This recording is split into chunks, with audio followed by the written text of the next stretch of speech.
Hi, everyone. Thank you for coming to tonight's board meeting of the Amherst Traffic Safety Board. Tonight is October 9th, 2024. We'll start by doing introductions. My name is Greg Dion. I'm the vice chairman. I'm filling in today for the chairman, Eric Fraz, who is not able to make it tonight. We'll do introductions for the rest of the board. Let's start with Kevin over here. My name is Kevin Cantwell. I'm a board member. Maxwell Khan, member. Dan Ryder. Nick Alterio, board member. Kathy Charles Person, Amherst Police Department. Bill Brunson from the Building Department. Chris Schregel, Engineering Department, Traffic Safety Coordinator. Thank you all. So in the event of an emergency, if there's a fire, please exit out these doors to your right or left and exit towards the back of the building. The front of the building, they're doing construction on the steps, so just make sure you use the back. Don't use the elevator in the case of a fire. This board works in the order of the, not of the agenda, but of the order that people sign in for the items on the agenda. So for tonight, the first item we'll be going over is item number 4. Main Street, Gettsville Road, Brantwood Road, Berryman Drive, and then we'll be moving on to item number 3, Mule Road, and then moving on to item number 2, Casey and Dodge, and then finishing up with, in terms of public participation where we have people here, finishing up with Mill Street, which is item number 1. This board is a collection of volunteers. We're all appointed by the town board, and we are not a lawmaking board, so we are an advisory board to the town board. So essentially, we give our recommendations to the town board, and then they can take the actions that they deem appropriate. There are certain smaller level items that we can handle ourselves or refer to various departments throughout the town that don't require town board action. But if there is anything that would require town board action, we'd make that referral to them, and then we'd let you know that that's the case when the time comes. I do want to point out we don't have a quorum tonight. This board is made up of 10 members. 5 members are needed in order to hold the meeting. 6 members are needed in order to actually make votes. So we only have 5 members tonight. So what we're going to do is we're going to vote as if we did have quorum, and then essentially to make our decision amongst the members that are here. And then at the following meeting, we'll make that vote when we have full quorum with the full number of members to vote affirmatively towards whatever this group of 5 people decides. So essentially, if the 5 of us, collectively, unanimously kind of agree that we want to move forward with whatever action, we'll make that vote. And then at the subsequent meeting, we would formalize that vote with the rest of the board. During public participation, each of you will get 3 minutes to express your thoughts. So you'll come up to the podium here, adjust the microphone. You'll state your name and your address for the record. And I do want to point out that everyone on this board has received a full packet in advance of the meeting. We received this a week ago with all the previous correspondence that any of you may have had with the town. So if you talk to Chris or to Cindy, we would have that correspondence in hand, and we've all reviewed it in advance. So you don't have to repeat anything that you've already stated in your correspondence unless you believe it's pertinent to, or you want to reiterate some point. Am I missing any housekeeping notes? Okay. All right. So first item on the agenda is to approve the minutes from the last meeting before we get into the first items. So does anyone have any corrections, additions, changes they'd like to make to those minutes? Yep. Couple things. Kevin. Okay, page 2, second paragraph. Chairman, the one that begins Chairman Fraz. Page 2, Yep, that one right there. right here. Yeah, Chairman Fraz closes public comment. Okay. I'm thinking there should be a capital B in capital board. Opens the board discussion. I'm thinking that should be a capital B. Sure. Okay.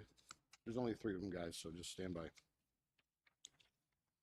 All right. Page 3, number 5, Len Springs. The very last line with no crash reports. Okay, you got in for. I'm thinking maybe make crash reports during that movement instead of in for.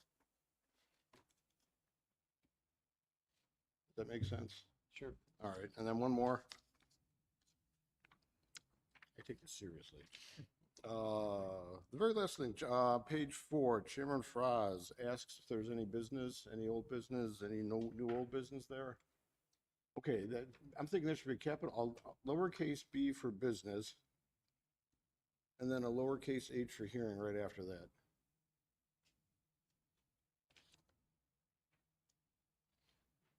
Does anyone else have any changes? Wait, I noticed Jennifer's name's misspelled. I didn't even see that. You know, look at this drafting. Jennifer Mishnevitz. One.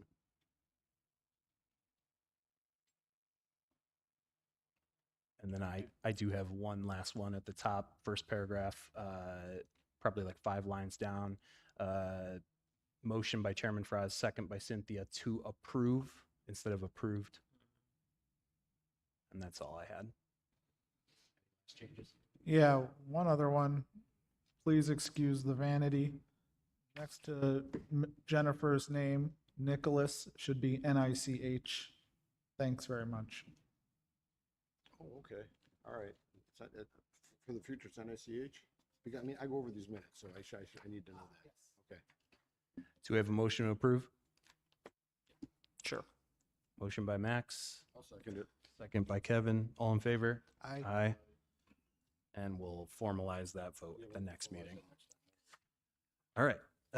So now we'll move on to the specific items. So what we'll do is we'll have Chris go over background for the items before we have you guys come up to speak. So we'll start with item number 4, Main Street, Gettsville Road, Brantwood Road, Berryman Drive, insufficiently sized turn lanes on Main Street and request to add dead end Brantwood Drive at Main Street. Thank you, Chairman. A correspondence was provided by Peter Burning in reference to the Main Street corridor plan, where the planning department took on a project to review Main Street corridor and provide recommendations. Upon review of that report, this individual brought forward a traffic safety concern related to the inadequate storage length of left turn bays. Specifically the one going into Brantwood as well as Gettsville. He indicates that there is, due to the lack of sufficient storage, as a result, there's a deceleration and a quick lane change.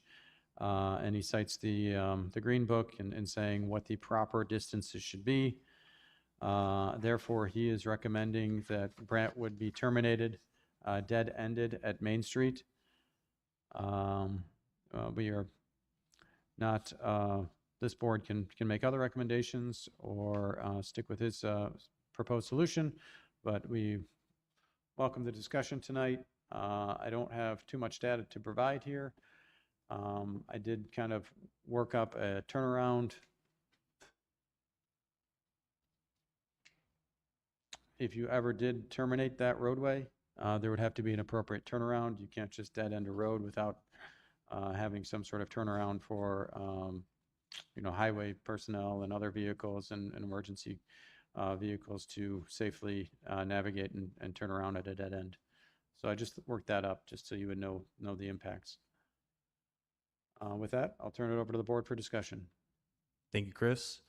And before we get started here on the public participation, I do want to point out as well that this is a New York State DOT road. So this is not a road that's owned by the town, although Brantwood is owned by the town. This project is based on the NISDOT project. I'm sure some of you may even have participated or issued comments via the town's website about this project, but this is NISDOT's jurisdiction. So anything that we do here would really be in a recommendatory advisory capacity only. So we would not have final say on what happens here. We could just provide our input essentially. So when we do the public participation, you'll each get 3 minutes.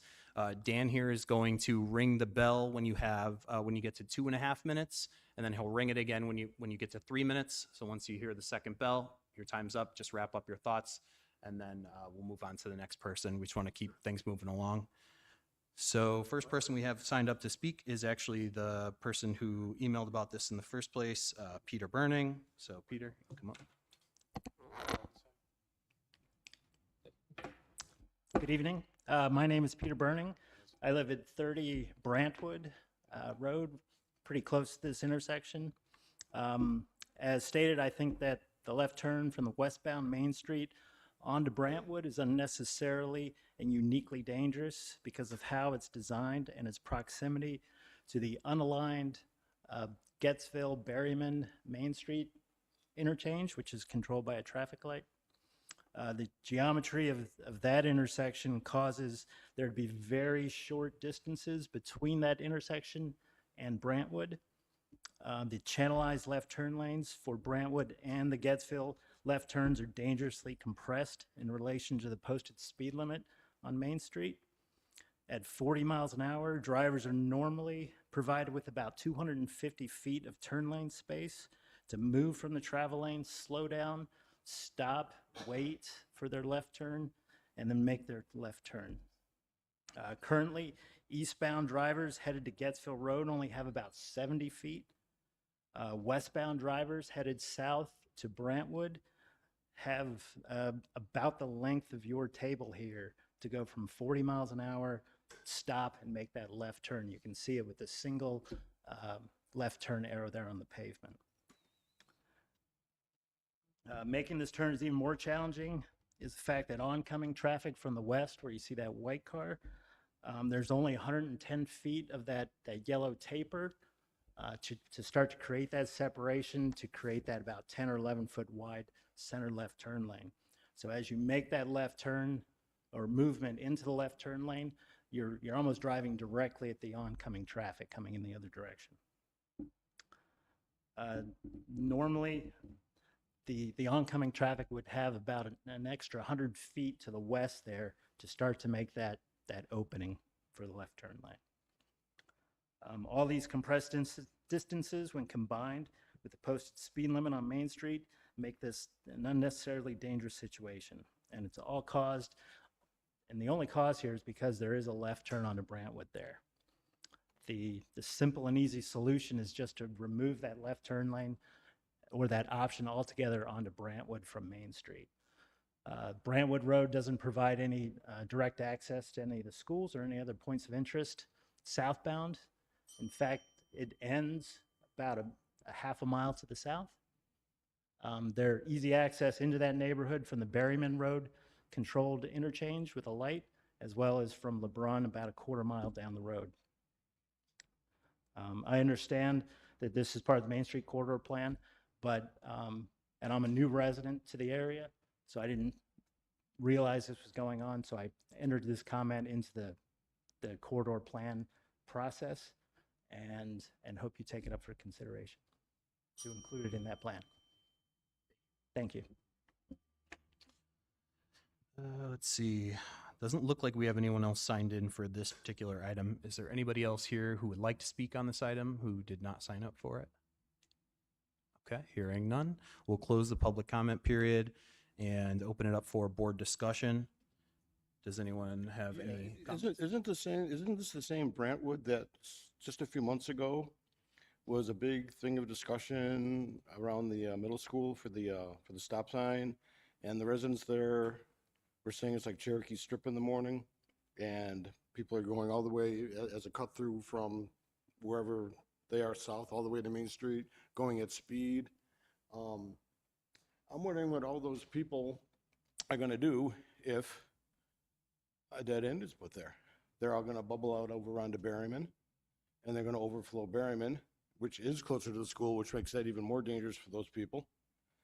Going over to LeBron, I don't know. I mean, cutting through over by Keswick. Or all those people that are, because that road is used. We have traffic counts. I mean, people are using that road. They're using it, some neighbors will say at high speed, so much so that we're putting a stop sign in further up the street. So what's gonna happen if we dead end it? What's gonna happen?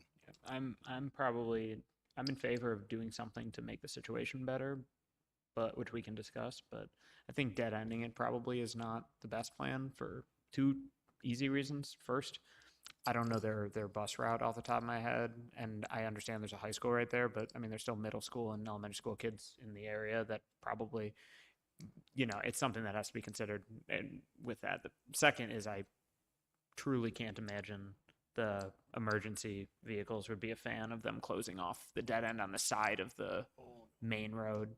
Like they'd have to go through quite a bit of residential area to do it. So fire and ambulance is just gonna have a problem with it.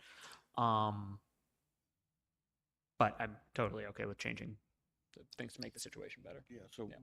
what do we do to Main Street then? Any ideas? Anybody else have any thoughts? I mean, that's a very complicated You did say intersection. You gave that to the town. You gave this to the town, right? Study. Did you get any answer from? No, this was the answer to be invited here. Surprise. I thought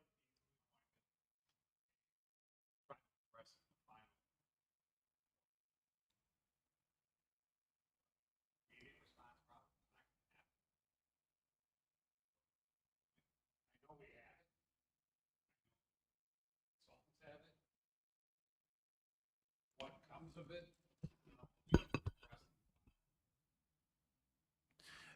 So just to clarify here, so those are two different things, right? You as a private citizen are able to go and submit your comment, which you've already done, to the project manager for this.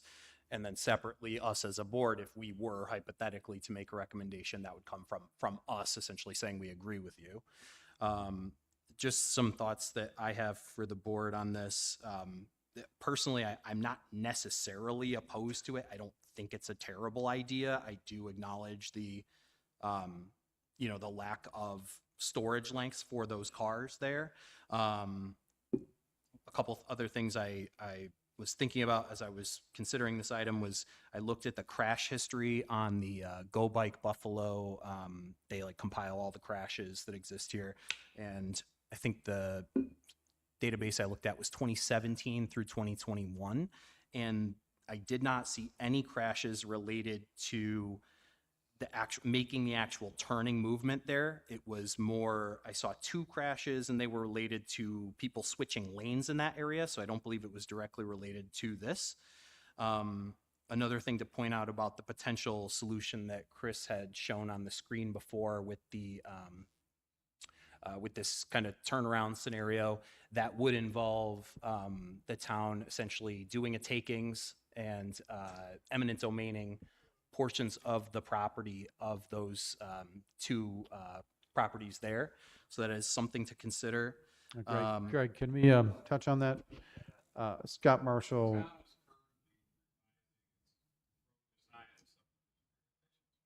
Currently, actually, for the town board decision. We will not permit a permanent dead end unless it's in the shape of a cul-de-sac. Oh, Even if it were a temporary turnaround, it has to be the New York State Fire Code, which basically would probably require actually taking both of the houses in order to get the length of the turning.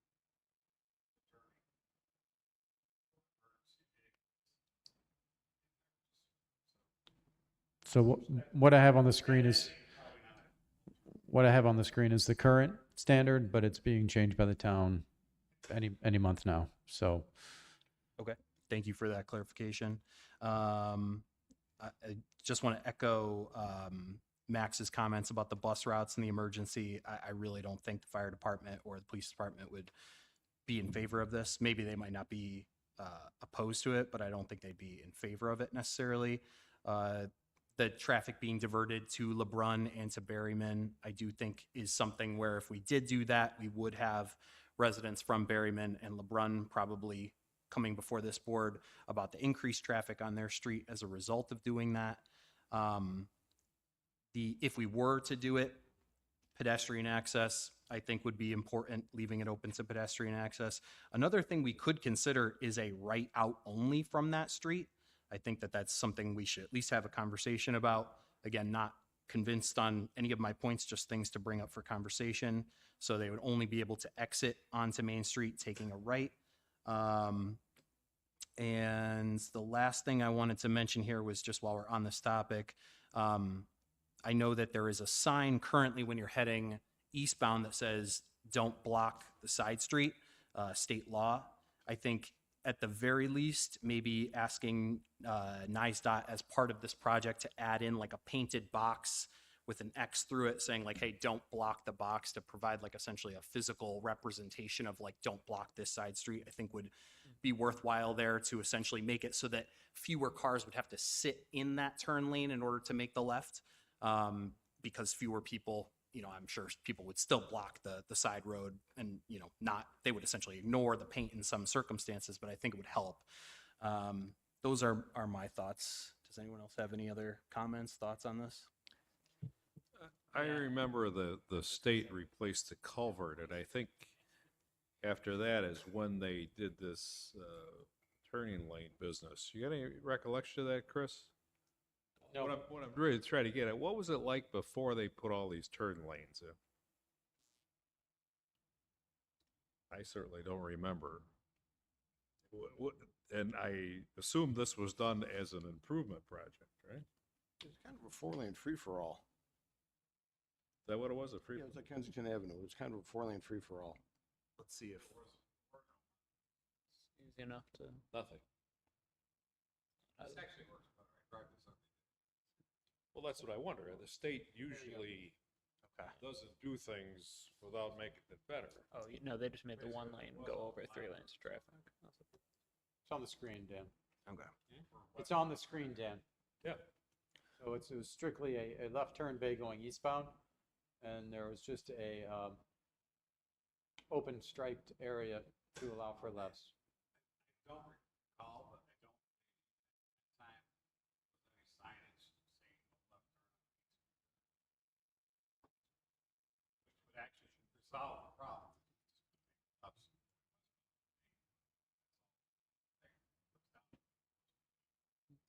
And actually, that's the perfect. I had. Well, this work by the state was done as a safety improvement. Well, I was just gonna say I did mention fire and EMTs, but we happen to have the police department with us. Do you have any input? So before you would even start turning into a dead end, I would suggest no left turns from Brentwood onto Main Street, but also no left turns going into Brentwood. When you're facing westbound, go southbound, I would eliminate that lane, that left turn lane completely. That would give you enough storage space, I imagine, the distance there. That's all I need to hear. So you need proper sign, but you created right turn off Brentwood, to leave it. And change the bus routes to accommodate that. That being an issue. Do you know what is Brentwood serviced by Snyder Fire or by Eggertsville? Anybody? So I guess the question would be whether or not to have like a divided raised median to prevent physical turns into Brentwood and not just rely on striping. I don't know.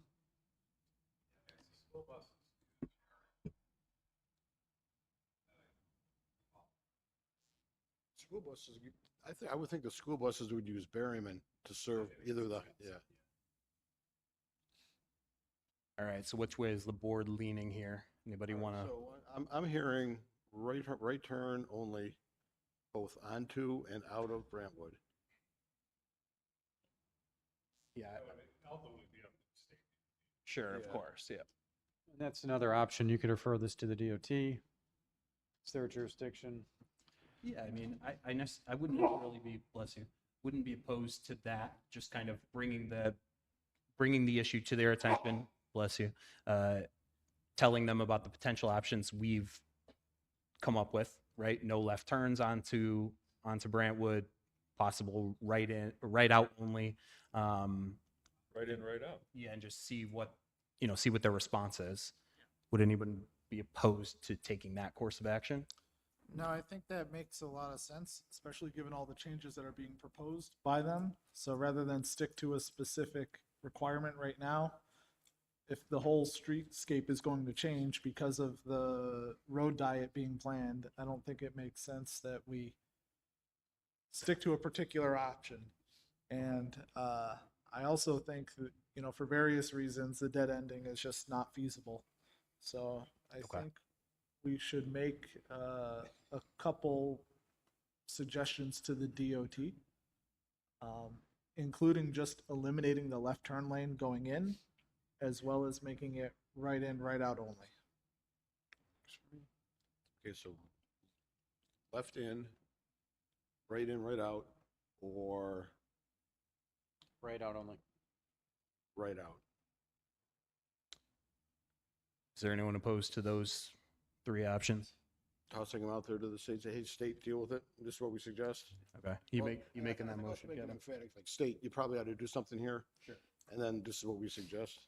Are you making that motion, Kevin? I'll make that motion because I kind of just did. All right. And Sure. a second from Max. I'll second that. I don't know if we can even do motions. I mean, we'll still do the vote as if, and again, for people in the audience, not official, we'll re-vote on it next time when we have quorum, but this is our opinion of the five of us. Any other board conversation before we vote? Hearing none, all in favor? Aye. Any opposed? Motion carries 5-0 unofficially. As far as it can. So Peter, you've heard the discussion. We'll vote on it again officially next time. This is a long-term project anyway. The state redid the road in 2020, so they probably won't actually end up redoing that road until many years from now, maybe 5-10 years. So we do have a 6, so we might be able to vote on this. But should we? I mean, we've already had. Maybe we save this one and do it next time so we don't have to rehab the conversation. She can read the minutes. Okay. So even though we do have a 6 member now, we're going to vote on it next time just so we don't have to rehash the same conversation and take up more of everyone's time. But for the time being, you have our essentially support that something should be considered here. The state will have to, once Roberta, who's on here, once we formally vote on it next meeting, she'll essentially get a copy of what our opinion is, and then that project, as it progresses throughout the planning phase, anything that the state DOT wants to incorporate, they can eventually incorporate, so they'll have our opinion on it. I think that's it for that item. So we will close item number 4. Thank you for coming, Peter. And we will move on to item number 3, Mughal Road, speeding concerns. I'll first turn it over to Chris for some background about this item.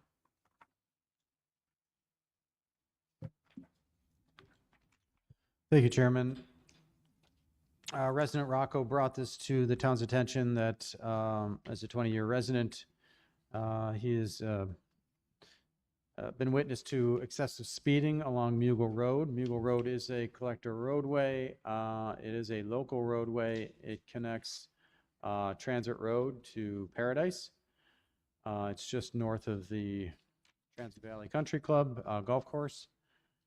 And primary residences are on the north side. There are no sidewalks. It is currently signed as a 30-mile-per-hour roadway. There is a deer warning sign in that area as well, and it feeds 2 cul-de-sacs off to the north. So in instances like this, where there's a request to review speeds, the town of Amherst Highway Department places a counter. We tried to place it mid-block as possible. So essentially where my cursor is where the counter was placed.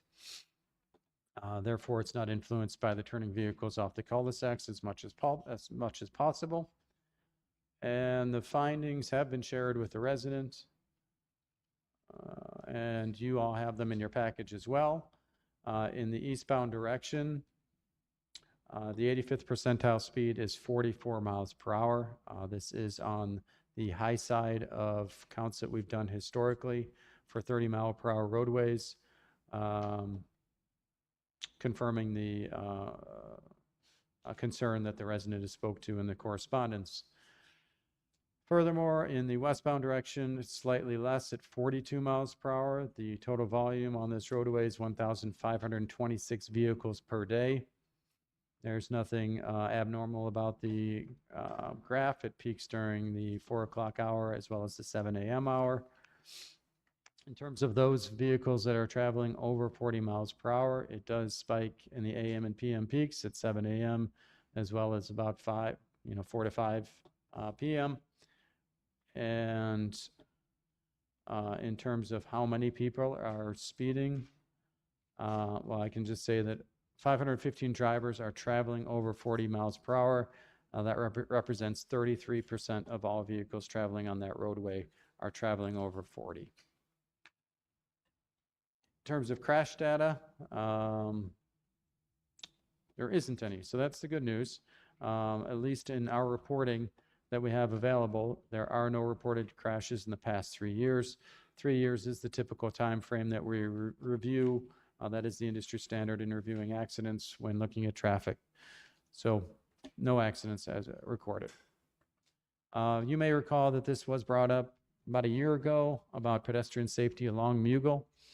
At that time, the minutes reflect that the board was entertaining the potential to sidewalk the south side of Mughal Road, as there didn't seem to be a lot of desire to place it along the resident's home. They asked that it be considered for a TAP grant, that's Transportation Alternative Program grant. The town chose a different direction and went to a different location for a grant, which is the Maple North Bailey intersection, where we were successful in obtaining over $3 million in grant funds. So that specific ask was shelved.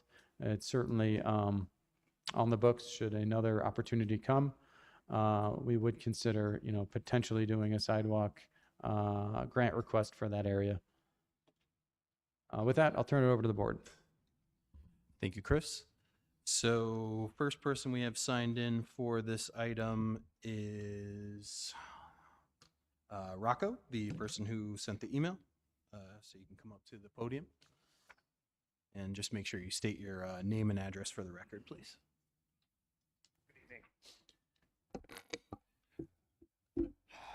Good evening. My name is Rocco Rochang. I live at 148 Mughal Road in East Amherst, and we have for almost 20 years. Might repeat myself here, but I think it's all relevant tonight. Safety is definitely the number one concern for why we're here in front of you tonight. As outlined in my request to the Traffic Safety Board, as well as the study that was conducted over the past few weeks, the excessive levels of speeding that continue to take place on Mughal is something that is undeniable, and to say the least, it's becoming very dangerous. There's a lot of new families in our neighborhood, a lot of recreation going on in those areas as well. Chris, just for rebuttal, there's 3 cul-de-sacs that run off of Mughal, not just 2. Mughal is located again between Paradise and Transit, connects both roads. We are also a posted non-commercial vehicle road as well. That is for delivery purposes only. So my beef is not with FedEx or UPS or anything like that. Casey and Klein roads, being in the construction business, I know when something's being built or renovations are being done, those roads should be the main veins to the neighborhoods across Mughal onto Paradise or even into Quail Hollow. So we're getting a lot of commercial vehicle use as well. In addition, Mughal Road houses East Amherst Fire Department. We're a neighbor right there on the corner. There are ball fields, recreation shelters, a new pickleball court that's literally 15 feet off of Mughal. And just a reminder, we are a 30-mile-an-hour street. So for all that commercial vehicle use, for all those excessive speeds that we see in that report, I just think it's very important to recognize it. If you add up the total speeds, not just 40 miles an hour over, you guys have all the facts, but anything from 30 miles and over, it's 87% of all traffic is speeding. Anywhere in New York State, guys, ma'am, you're 7 to 10 miles and over on a highway, you're getting ticketed, you're getting points. These are residential neighborhoods with people walking, jogging, children, pets, special needs. We have a Alzheimer's facility down the street where people walk daily. I would gladly have you revisit the sidewalks on the Transit Valley side. You know, a young lady and our neighbor brought that to the attention of the town almost a year ago, 12 years old, new resident. People see that opportunity for some good change. But I don't want to get into too much of those graphs because I think they speak for themselves. But before there's a tragedy, and we've been there 20 years, we've seen it. School buses nearing being clipped by cars. Residents that have been there twice as long as I have seeing cars pass on double yellows. Something has to give. We've exhausted the resources of the Amherst Police Department, and thank you for your service. But at the end of the day, something like an electronically radar enforced type setup at the west and east ends of transit and Paradise to remind people what those speeds are could be greatly beneficial. Brompton Road is a great example of that in Williamsville. Very similar size street in length, speed, non-commercial vehicle, only for deliveries road, deer posted signs. And from my understanding, there's been great feedback from that. And I believe that I'll finish up here, but the Federal Highway Administration has stated that its findings show that even a small reduction of 5 miles per hour can be greatly beneficial in a crash, particularly those involving pedestrians and bicycles. So that's all we're looking for. It's solely our intention as the residents of Mughal Road to preserve the integrity and most importantly, the residential community. I thank you for your time and your consideration tonight. Thank you very much. Thank you. Let's see. We also have signed in for this item Paul from 154 Mughal. Would you like to speak? Oh, yeah. Sorry, you and Mark's not speaking. Okay. And then we also have, I believe, Robert Herr. Would you like to speak? And Robert, just make sure you state your name and address for the record as well. It's Robert Herr and my wife Virginia, and our residence is 410 Mughal, and we've been there for 36 years. And we've seen a lot of changes and what's happened on and along Mughal Road in those 36 years. When we first moved in, we were the youngest people on the street. Now we're one of the oldest. And we're seeing a lot of problems with the speed. I have a friend that's a starter at Lancaster Speedway. I'm going to invite him over someday. So when people come around the corner on Transit to Mughal, they can give them the signal to go because they go by my house at 40, 50 miles an hour. We're right across from the playground and that pickleball court. The edge of that pickleball court is 8 feet from the street. I've seen families over there playing pickleball. The ball goes into the street. Little kid goes chasing it. The other day, one almost got hit. We've also noticed an increase because of the population change, a lot of younger people there now. There's a lot of walkers, runners, as Rocco just mentioned, bikers and parents walking with strollers and buggies down the road, which don't have sidewalks or shoulders. The shoulder there is only about this wide. It's difficult to walk down. Even when I take my garbage cans out, I have trouble. If I don't watch, I'm going to get hit.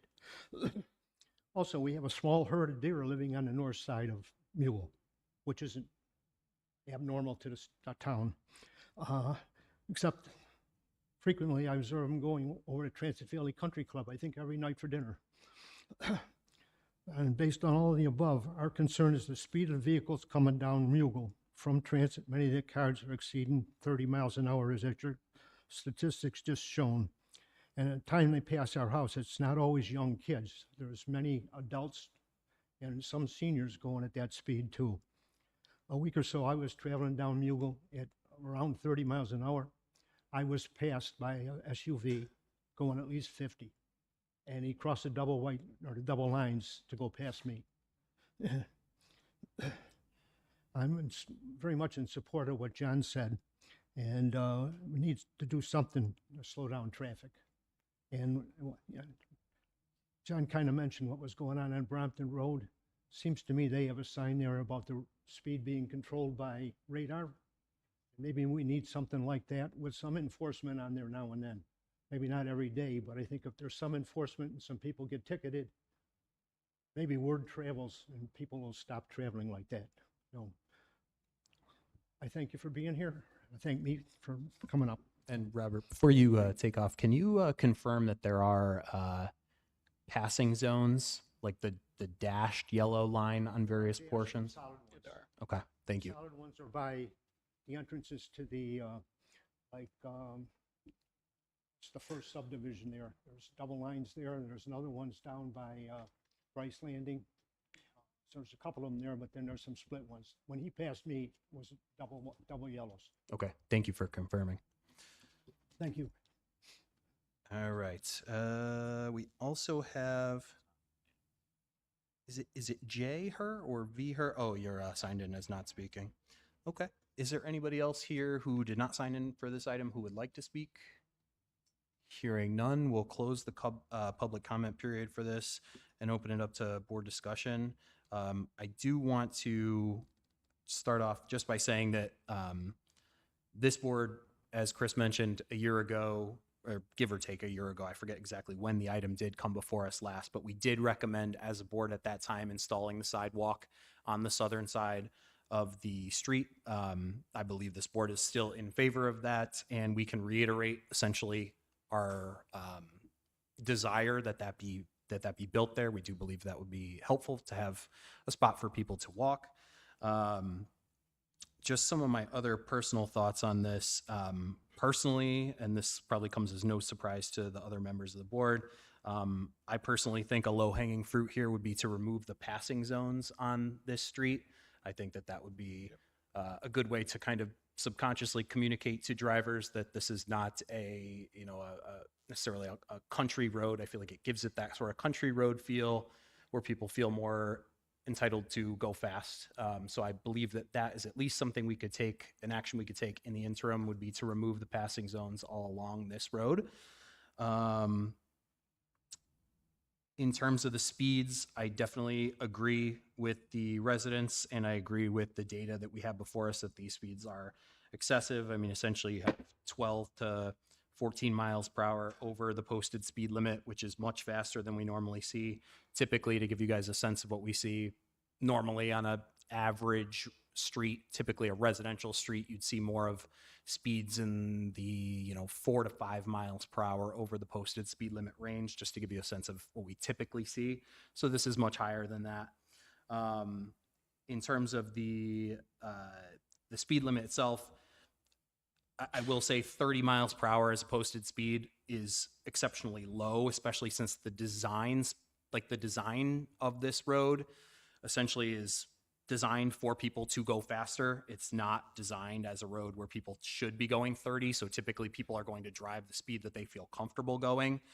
So in theory, according to the MUTCD, the Manual of Uniform Traffic Control Devices, which is like the nationally issued guidebook that kind of makes recommendations on how you set speeds for roads, if you were to go by that book and essentially set a speed based on what it says, we probably actually should be setting the speed on this road to 40 miles per hour or 35 miles per hour, which is not something that this board is going to do, unless I don't want to speak for anybody else, but I don't believe that this board is going to be in favor of doing that. So I just wanted to point out that typically you want the design speed to match the posted speed. Having said all that, I do believe that the enforcement of the no commercial vehicles would be important on this street. I think Captain Persons, if you were to post somebody up on one of those side streets, you'd probably have a field day in terms of issuing tickets there. So if there is a possibility for you to have anyone from your unit posted there, I think that would be appreciated by the residents. I think that in combination with the no passing zone would be beneficial, plus the sidewalk that we already talked about. I also believe that if possible, I think I'm actually surprised. I heard you say it, Dan, that I'm surprised that they got away with making that pickleball court without posting without putting like a fence in there. Yeah, I thought that was. I was going to say the same thing. They should have some sort of backstop to keep balls from traveling over there. I thought that was very interesting.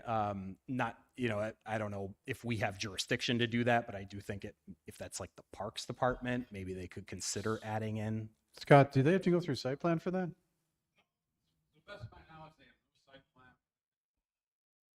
And it's not a town park, it would actually be fire hall. Yeah, if it's on Fire Hall property, it's their thing, so. And the public can use that technically? guys, dudes. Oh, okay. So it's only fire department members and people they allow. Okay. You can still ask them. Yeah, Okay. they need a guide rail and Okay. I do think at the very least, we could at least send a letter to them, Chris, if you're not opposed to that, and just ask them to consider something like that.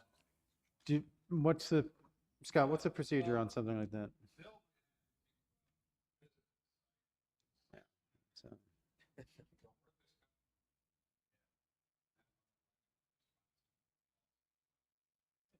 So Bill, are you able to talk to them about that? Yeah, I would have to get together with Scott's team over in planning, get the actual site plan, and just pay them a visit. Okay. If there's someone there, volunteer fire, I don't know if they have someone there. Okay.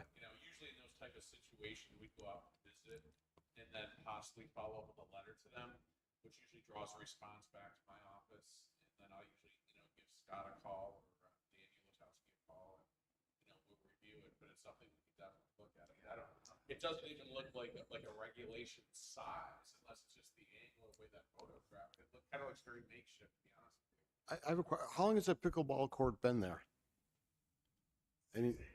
So it's within the last year? We didn't know about this last year. Well, yeah, the ball's going to the street. I was just curious. In watching pickleball and playing myself, I would have to imagine that ball's flying in the street all the time. Every other day. Right, right. You're talking kids, so you don't want an accident,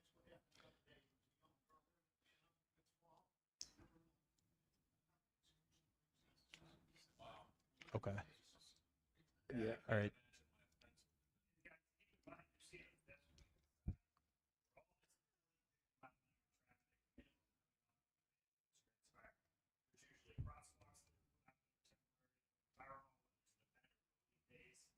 Why is this?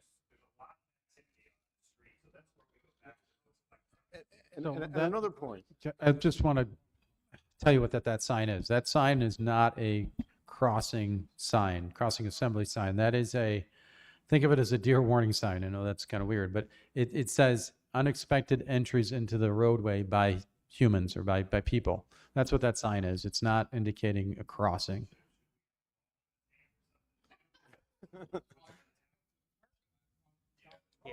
Yeah, it's probably somebody probably brought to the attention that there is cross traffic and pedestrian travel in here, and somebody put that sign up. Yeah.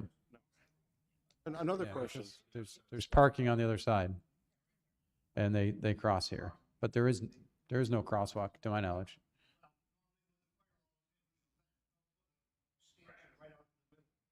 Okay.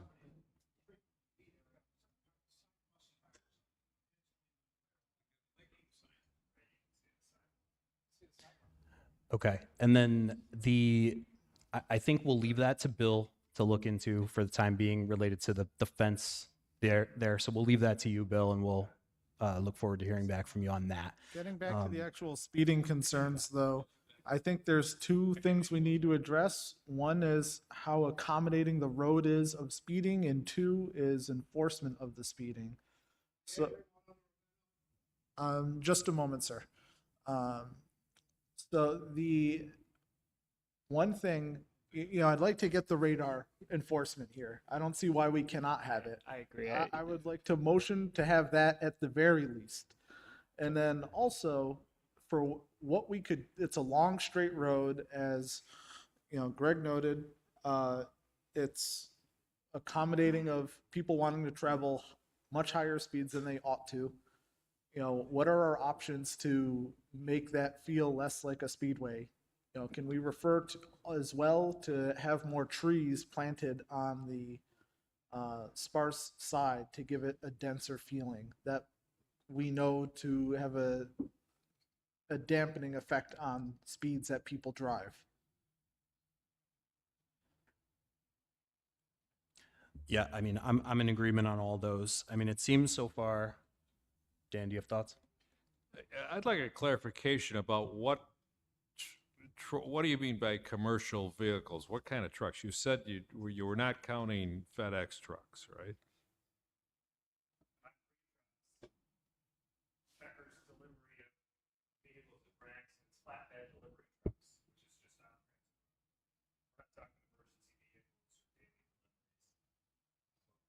High commercial vehicle trucks when there was 18-wheeler on the street yesterday. About blew my mind. I don't know if he was lost or anywhere it was one, but it's not been the first time. So there's heavy freight deliveries. You get a lot of high-end neighborhoods back there. So when furniture comes in, there are access roads on Pine and Casey Road that connect to Paradise that get you back into Wood Street Farms.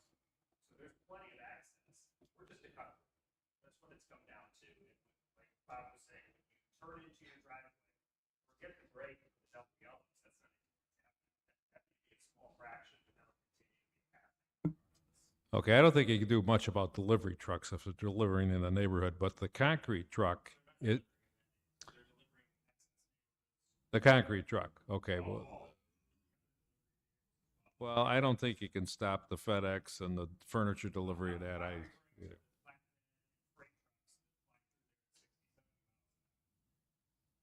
So that factor she can put on record is one that knows us by name because we call him 1,000 times to tell him when he gets in, you got to slow down. So he tells me he purposely does for us, which he doesn't.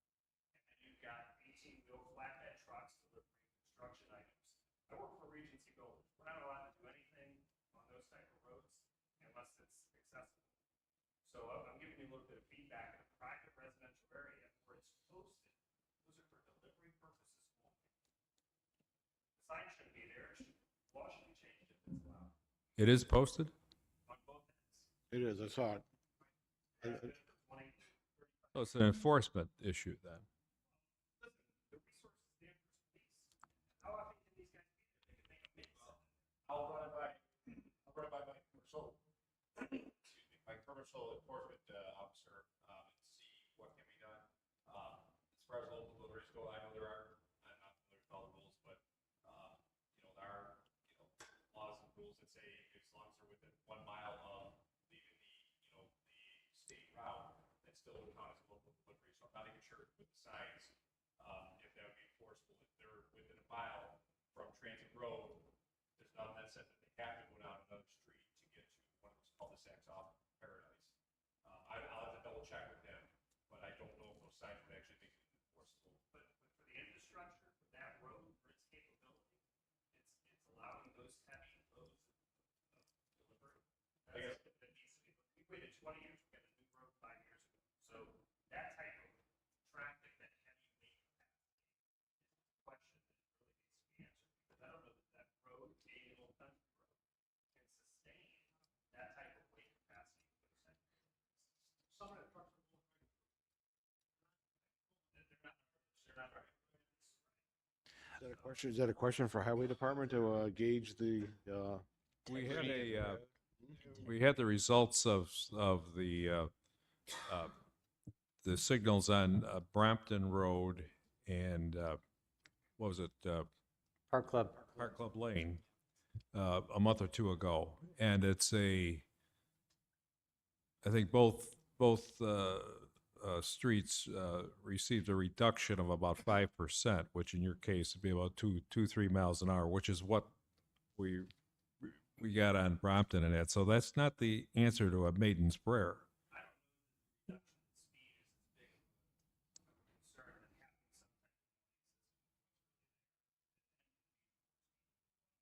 That's the backbone to it. Because there's no warning. It's a 30-mile-an-hour road. Rockland Road has 16 30-mile-an-hour posted signs on that street. There's 8 on each side of the street. I don't know if anybody knows that. You have one at each end. I'm not asking for signs. We're not asking for stop signs by any means or speed bumps. Something to alert residents that know darn well that that is an area where that speed is not Paradise, it's not Vine, it's not Casey, it surely isn't Transit. It's a slow down capacity where you have 3 cul-de-sacs with multiple housing in there. And again, residents that are recreation areas. The sidewalk will come over time. I'm sure Transit Valley would get pushback because they don't want it on their side. They probably wouldn't want trees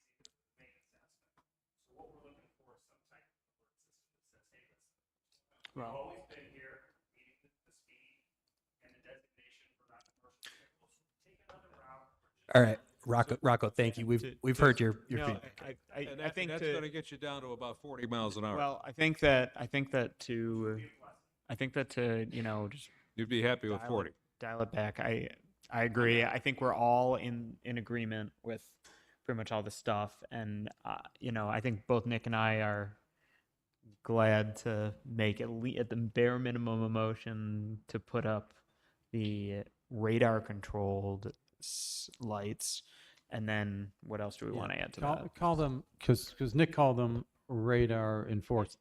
Call it radar feedback sign, because there's radar enforced signs that are no longer allowed. Those are the just plaques that say radar enforced. Those aren't allowed. So call them radar feedback signs on a motion, please. Okay, so we would essentially we would make a motion to put in, I'll make a motion to install the radar feedback sign, reiterate our desire for the sidewalk on the south side, removal of the passing zones, and a recommendation to put in additional street trees if possible. Those, you might want to make separate motions out of all those. Say again? I'm thinking you might want to make separate motions out of all those. Because if someone doesn't like one aspect of it, the whole motion gets shot down. particular item on there? No, I'm fine with it, but someone who's reviewing it might have objection to one of them, and the whole motion gets shot down. Well, I mean, technically, it's not official tonight anyway. Yeah, so- you've got a quorum now. We got six Oh, now. yeah. We got six now. Okay. So, So again, is any- radar, sidewalk, trees, and passing zone? is anyone on the board opposed to any of those items? Eliminating the passing zones, work on a double stripe, right? Double striped, yes. All right, so I'll make that motion. Do I have a second? Yeah, I'll second it. Second from Kevin. Any further conversation? How many radar feedback signs are we going to put in there? I think Do we have to specify that, or can we leave I think we that? normally would do one on each side, and we do it around the middle, because if you do it right at the beginning, people won't be going fast enough, and you want people to see that it's, you know, probably right around that little there. Yeah, I was thinking there, or like right around where that little like service road thing is for Transit Bailey. So like right where the M is on Mughal. Yeah, so somewhere around there. Yeah, and a lot of that will come down to funding as well too, which obviously is beyond the purview of this board. Yeah, But and that's why one on each side is probably more reasonable for funding purposes. so we have it, and Yeah, we don't know. We'd have to study it. There'd be site distance we'd want to consider. We typically go out to an engineer to put out a design if this were to move forward to that, and they would provide their recommendation. all right. Any other conversation before we vote? All in favor? Aye. Any opposed? Passes 6-0. Now, I have another concern about this. I heard Mr. Harris say something about deer. Did you say something about deer? Because I drove by your street on Sunday, we do reconnaissance of these things. We check them out, and I saw 3 deer towards the transit. And it might have even been in your yard. I saw 3 deer in broad daylight grazing. Now, how much of a problem are those deer? I'm thinking where this is going is, do we need a deer crossing sign? Certainly at the transit end. It's already there. There is one? Oh, there we go. Oh my God. Okay, I didn't see that. I saw the deer. I didn't see the sign. All right. All right. So at this point, this board has voted to recommends that the town install the sidewalk, which is a reiteration of our previous recommendation, install the radar feedback signs, remove the passing zones, and hopefully plant more trees on the south side as Deterrence. essentially as possible. We've also asked the police department to look into additional enforcement, and we've talked to Bill about the building department contacting them about a possible fence related to the pickleball court. So that is where we stand at this time. You can keep in touch with Chris on any updates related to that. But thank you for coming. Thank you for your providing your information. It's budget time right now, and you may want to get a hold of Councilman Sugala. He's not here tonight, and tell him that he needs to put in $50,000 or something for these radar feedback signs. Sugala with an S. All right. So moving along to item number, I think that's the last one we have people signed in on. Oh, yep. Sorry, Casey and Dodge, item number 2, request for pedestrian crossing at intersection, request for westbound left turn arrow, request for sidewalks on east side of Casey. Before we do public participation, I'll turn it over to Chris for some background.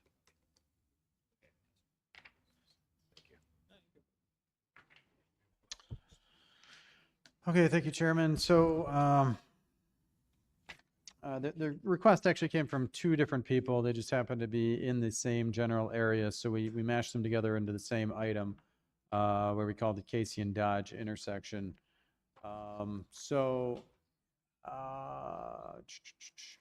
Let me show you a map on the screen that indicates not only the requests before you, but also the sidewalks that are present out there. And it was recently pointed out that this sidewalk map is not totally accurate or up to date. Green is reflective of sidewalks. The gray lines are reflective of the roadway surface. The green line should wrap around this corner here up in the upper right. So not completely up to date on this, but the actual request is outlined saying that the resident would like a sidewalk along the east side of Casey. As you know, the town obtained a grant back in 2015 to enhance Casey Road. That project is done, at least the first phases up to Paradise, adding sidewalk and bike lanes, but that terminated essentially at the curve. What they're asking now is a continuation. The second request was specific to the intersection itself, with a request for crossing accommodations, as well as a request for a left turn arrow. So I provided in the package a left phase worksheet. I believe this is not the first time we've done this. We've reviewed this in the past. And there's criteria in which to designate or establish a left turn arrow. Right now there is a left turn lane without an arrow. We do happen to have a camera on that signal. It provides us up-to-date counts. The day that we used is 9/24. And what we look at is delay, opposing volumes, conflicts. In this case, conflicts weren't counted, and also crashes. Specific to delay, are there a minimum of 50 left-turning vehicles in the peak hour? That is a yes, both in the AM and the PM peaks. So that criteria is met.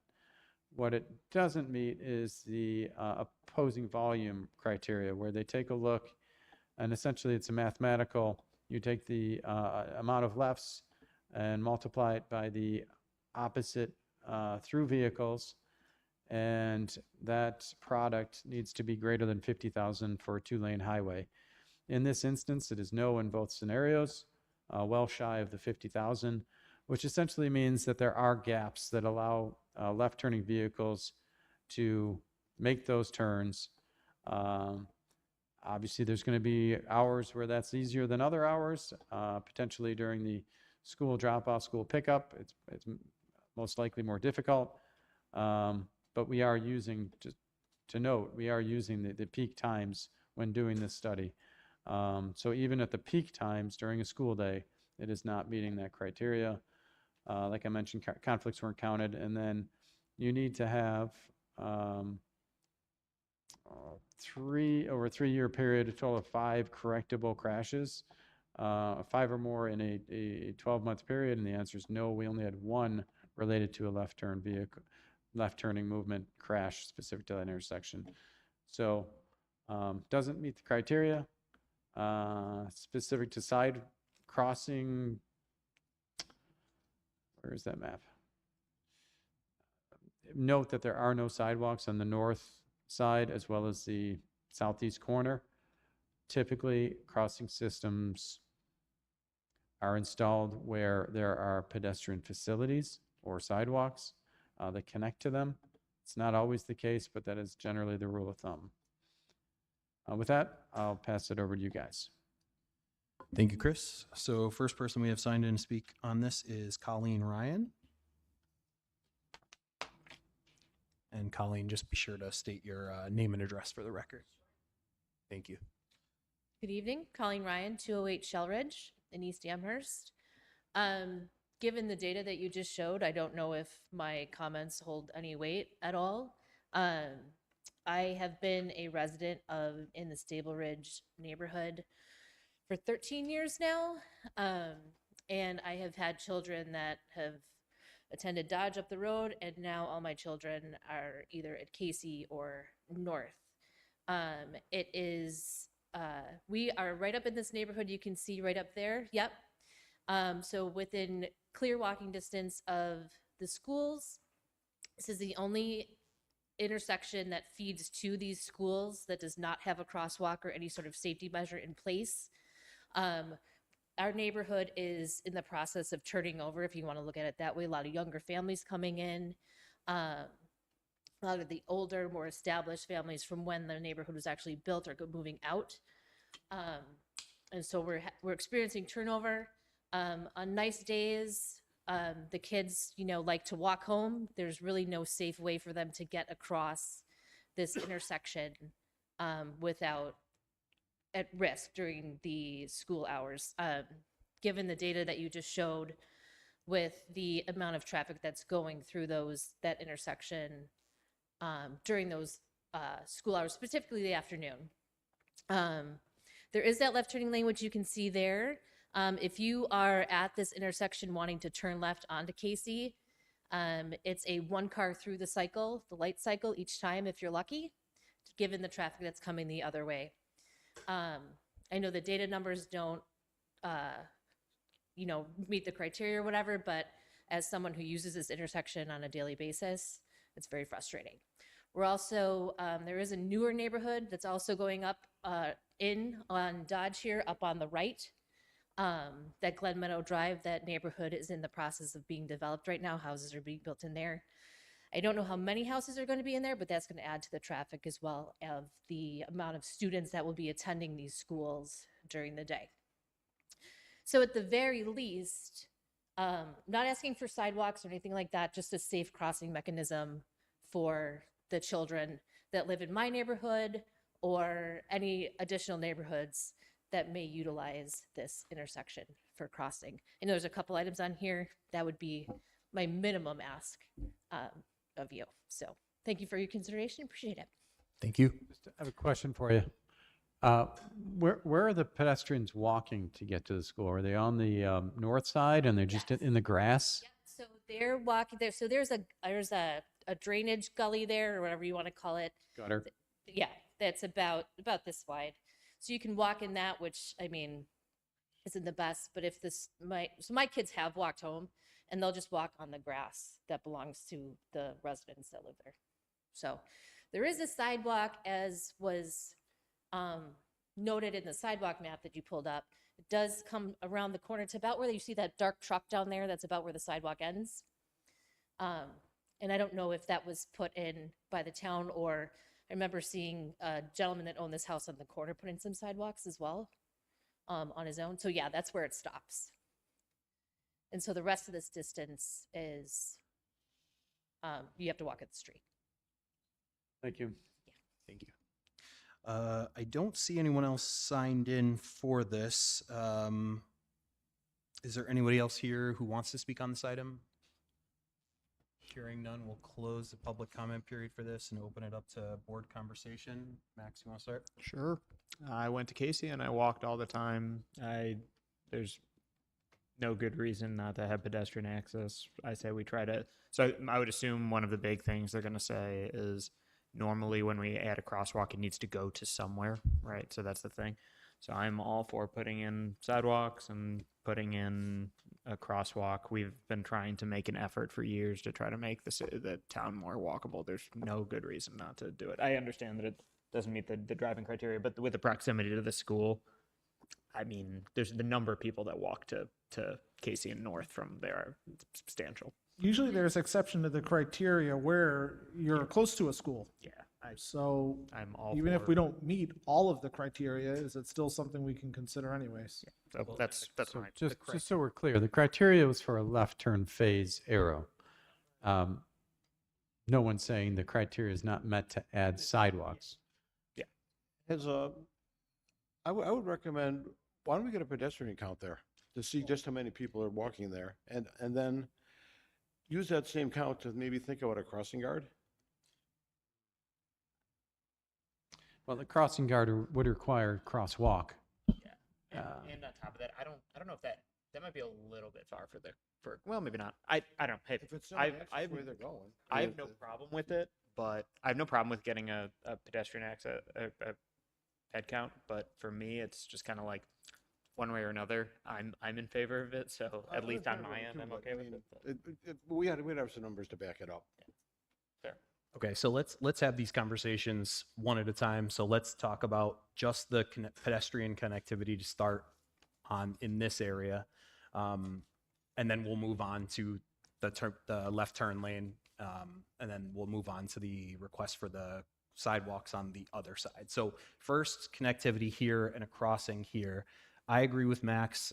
I personally think what would be ideal, I guess, in the scenario would be to have a crossing that would connect from from that corner on the left, on the left, up across, and then connect that sidewalk to the one that connects over there. I think that would be.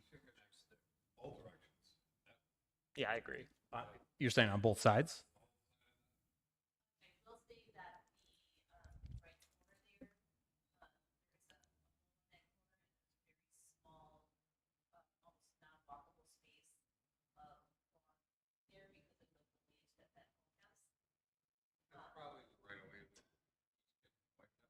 I mean, it's your street trees that you guys love. Yeah. And that would be on Yeah. in this recommendation, would it be on the homeowners to install all these, or would this be more of like I a will say seeking I'm funding? kind of with Chris on that. You'd be knocking down a lot of trees really close on that end. You're just going to get pushback from the residents on that side, right? You see, those are right where you'd need to have the sidewalk. Yeah, on yeah, on the south. I'm saying on the north side, I think we're good for sure. I'm just saying on the So is Yeah. So would the board be in favor of doing that, connecting from the south, from right there across with a crosswalk, connecting to the sidewalk up there? Would anyone want to push for putting in the sidewalks on the south side, or does that seem like we're not leaning in that direction? I think if you did it, you would want it in more than one motion because when they have the town board meeting and that resident comes in and finds out that half their trees are going to get. Okay. All right, so let's do that one as a standalone. I'll make the motion to do that as I just described, with the crosswalk and connecting to the sidewalk on that west side of the road. Do I have a second? I'll second that. So what Chris just outlined with his cursor, so crossing a crosswalk there, and then the sidewalk moving up northeast, connecting to that existing sidewalk there. Okay, that's the north side. Yeah, and it connects to this entire neighborhood. I mean, the south side would only connect to here, where the north side would connect to this whole Bren Ridge, Shell Ridge. Good idea. Do I have a second? Second. Second from Nick. Any other conversation? All in favor? Aye. Aye. Any opposed? Carries 6-0. All right, so next we'll move on to, I guess, the dedicated left turn arrow. Yeah, I mean, personally, I think based on engineering's, I really, especially for me personally, I trust engineering's judgment when it comes to those types of decisions and the calculations they've made. I probably wouldn't be in favor of making a motion to do that just because I feel like it wouldn't get done without meeting that criteria, but I'll leave it up to the board. Say again. Yeah, it's county road too. Good point. So does anyone else on the board have any different opinions? I agree. So it sounds like there's no one who wants to make a motion for that installation. Is that correct? Okay. Next, we'll move on to the sidewalks on the east side of Casey. Is there any appetite for that from anyone on the board? Yes. Yes, from I Nick. don't have a problem with it. Just having lived there forever. I'd assume you might have some weird elevation stuff going on that side of Casey. I bet that'd be one of the reasons, but I'm okay with it if it's feasible. Oh, is that what it is? Okay. Yeah, I mean, I'm fine with it. We proposed it. President shot it. Really? Okay. Well, if that's the case. I wouldn't mind getting rid of those passing zones either. Well, you know what? I will say, if they don't want it, then they can come and say it again when, Yeah. because it is consistent with what we've been trying to do, right? Is Yeah. put sidewalks everywhere. The question would become, where does it end if you did that? Because we did just say that we're not going to go around that corner. What you could do is you could, I don't know. Yeah, and I do feel like Casey with the project that just happened on Casey, I feel like a lot of pedestrian connectivity has been added in there. There is the safe crossing that if you go south a little bit, Chris, like there's that crossing in there too. So it's not like there isn't any connection in that area. I feel like the more important aspect would be what we talked about at the beginning. That's my personal opinion, especially if there has already been resident pushback from the people who live in those houses. I don't think I'd want to pursue that at this time. We can always pursue it in the future, but that's my opinion. I would just say, where are those residents walking? You know, what is the pedestrian generator? Where are these people going? I mean, they're most likely going to the school. They're just going to cross the street. They're not going to walk up the road, cross at a crosswalk, and go down. You know, if there was a connection all the way to the school, I mean, they could, after you establish this, they could potentially walk there, walk through the neighborhood, and use this rear entrance to get to the school. But I think you might want to revisit it should this ever happen, you know, maybe as a next phase. But right now, as it stands, I'm not sure what it's serving. Okay. Is there anyone on the board who wants to make a motion for the installation of the stop signs on the east side? Sidewalks. Sorry, what did I say? Stop signs. Stop signs. Sidewalks. Sounds like no. Okay. Go ahead. Which way are the houses facing? You're shoveling a sidewalk that's in front of you or in back of you? Those houses. Sorry, say it one more time. Are you shoveling a sidewalk that's in front of you because those houses face the correct way? Or are you shoveling a sidewalk that's behind your backyard? I just want to make sure. The question is, are these rear lots or are they front facing? It would be along their frontage, so they would be able to maintain it. So yeah, Helene, it does matter. That question does matter in situations like, did I pass one? Here's a good one. So, you know, we would be hesitant to put a sidewalk here because it would be in the rear yards, and the sidewalk responsibility to maintain the sidewalk falls on the adjacent property owner. When it's rear yard, it is obviously difficult to do so. But in this situation, it's along the front. Okay, so No, it's just a question of, since they're all forward facing, are they more likely to want a sidewalk and take up maintaining it as opposed to having to trudge through your backyard to shovel on the other side of the street? sure. Does that information change your mind? Does that change anybody else's mind? Not me personally. Okay. All right. So we've passed the motion about the crosswalk and the connection of the sidewalks on that. So on the north side, northwest side of Dodge, connecting to the existing sidewalk, plus a crosswalk that would cross to the existing sidewalk on the southwest corner of that point there. The left turn arrows, doesn't seem like there's any appetite from anyone on the board to install that. Plus, it is a county road, so it would be a difficult sell, especially without the data to back it up to the county. And then it doesn't seem like anybody is in favor of putting in the sidewalks on the east side for all the reasons we've mentioned thus far. But that's where we stand. Oh, okay. Sure. Okay. But I think in general, it seems like this board thinks that would be valuable to pursue, especially since it connects that neighborhood, connects to the Dodge Elementary School. So that's where we stand there.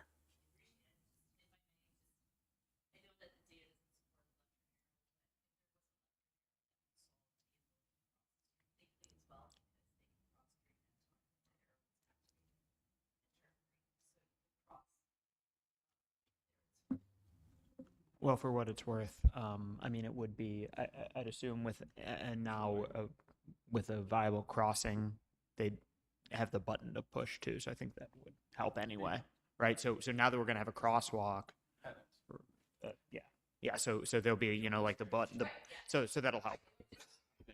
So yeah, there'd be push button with the walk, don't walk countdown, and that changes the signal timing. So it holds that.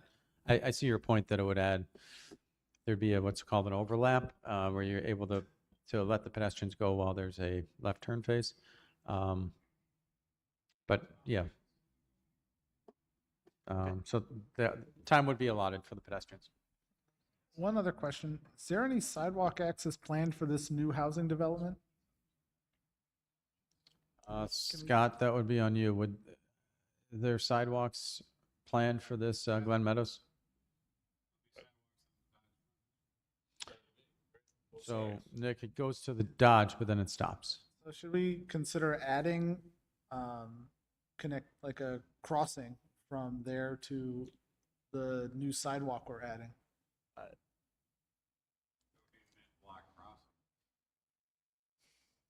Or adding sidewalk just along that stretch, just so that sidewalk can then connect to the intersection, crossing at the intersection at least.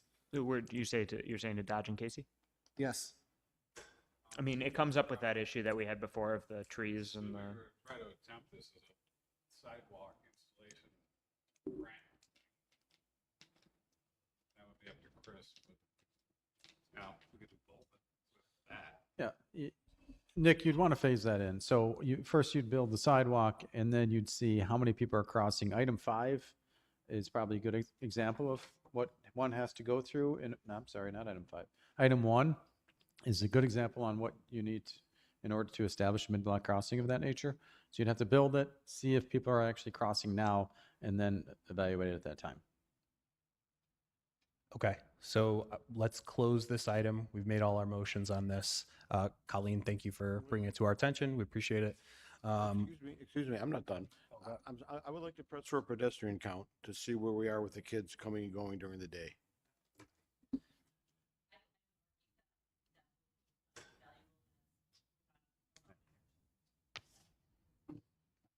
And we are also, Okay, and we're also into colder weather, which, you know, okay, we'll hold off until maybe, okay, all right. Yeah, I mean, Kevin, it might be a chicken before the egg sort of scenario. Build the crosswalk first and see how many cruising it? Yeah. All right. Yeah, I don't think it's a bad idea, but I mean, we've already voted on it, so I think we're planning on moving forward with it. Or we've at least said we're in favor of it at this point. Yeah, I mean, the crosswalk's a good idea. It's still a good idea to know how many people are using it. The problem with putting a crosswalk in without the sidewalk for them to go, you're actually encouraging people to go someplace where there's no safe. Well, yeah, that's why we wanted to extend the sidewalk. Get the sidewalk first. Yeah, and sure. that's part of it. That's part of our recommendation. All right, so we'll close this item. Any other? All right.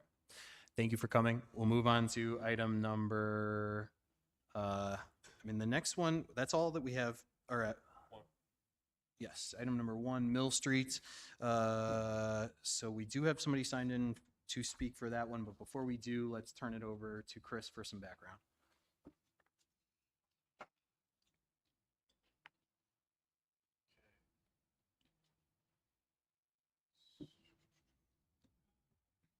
we're on Mill Street, right? Yes. So,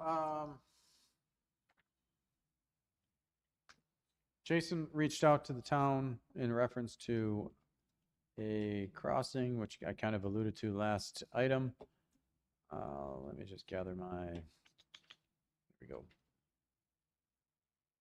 So, he reached out and indicated that there is a population of students that are traveling to Mill Middle School. This is the boundary for Mill Middle, that are utilizing the Amherst State Park pathway system to travel between the Reest area all the way to the school. In doing so, it's rather safe travels until they hit Mill Street, where they are in need to cross, and there are no pedestrian facilities to get them across the road. They can't go to the mid-block crosswalk to the south, and they can't go to the north because there's a lack of sidewalks along the west side of Mill Street. Therefore, the request is to establish a mid-block crosswalk with some sort of device for safe crossing to allow them to cross the street and make it to the school. The purpose of this would be twofold, not only for the students to access the school to and from, but also for those residents who live in this area to access the state park and its vast trailway system and recreational accommodations. As such, we went out and did some counts. When we do a count, we don't just look right there. We look down the road to see where kids are crossing. And we'll just, you guys have the results in your package. Jason, I think I only provided you PM, so I'm going to go over both AM and PM. This is the typical guideline that we use for these situations. The 85th percentile speed, at least what we had on record, 2019 was 38 miles per hour. We do hit the criteria for minimum vehicular volume with well in excess of the 1500 at 6122. And then you count the peds, and certain pedestrians get a 2x multiplier. That is young and elderly. So when you do this in the PM, we're very shy. We're just one shy of the 20 pedestrians per hour. So technically that's not met in the PM. But this is, again, one count, one snapshot. You do have adequate sight distance. It's a straight road. You are far from another crossing. Is it posted the appropriate? Yes, it is. And the number of lanes, it's only 2 lanes. You wouldn't want to cross anything like a 4-lane or 5-lane highway. Then when you jump into the AM, I'm just going to go right down to the count. The total volume is 22, so the threshold is met in the AM. And again, we're talking about an RRFB. That is a rectangular rapid flashing beacon. That is a signal device where you push the button and it flashes. It's not like the Hawk on Main Street. This is a warning sign only. You are still depending on the vehicles to yield to pedestrians that are crossing, similar to the one on Casey Road that the town established. I think that's all I have. And I just want to mention that our counter who was out there did observe on the bright side, or on the positive side, that for those kids that were crossing the road, they were doing it in a rather safe fashion. So that's good to hear. They weren't reckless, and they were making it across safely. And with that, I'll turn it over to the board. Thank you, Chris. So we have Craig Alexander signed in for this item. Oh yeah, and the Jason, I should say, was unavailable to attend the meeting, so he did let residents nearby aware of the item. Okay. And Craig, just state your name and address for the record. Craig Alexander, 150 Mill Street, speaking in support of this crosswalk. I guess just the context of where we stand. Now, keep in mind, my child does not need to cross the street to get to Mill. So I'm speaking on behalf of adjacent neighbors, as well as I'm on the east side of the road. So when we would go to use this facility, the state park, we have to cross the road and there's no crosswalk. So I guess just some context. And I know this is largely a funding mechanism, which we're out of cycle, but New York State DOT Safe Routes to School, which certainly the Village of Williamsville has leveraged to create sidewalks, build sidewalks. I'm sure Amherst has used that as well, right? The goals of that program: encourage walking and biking to school, right?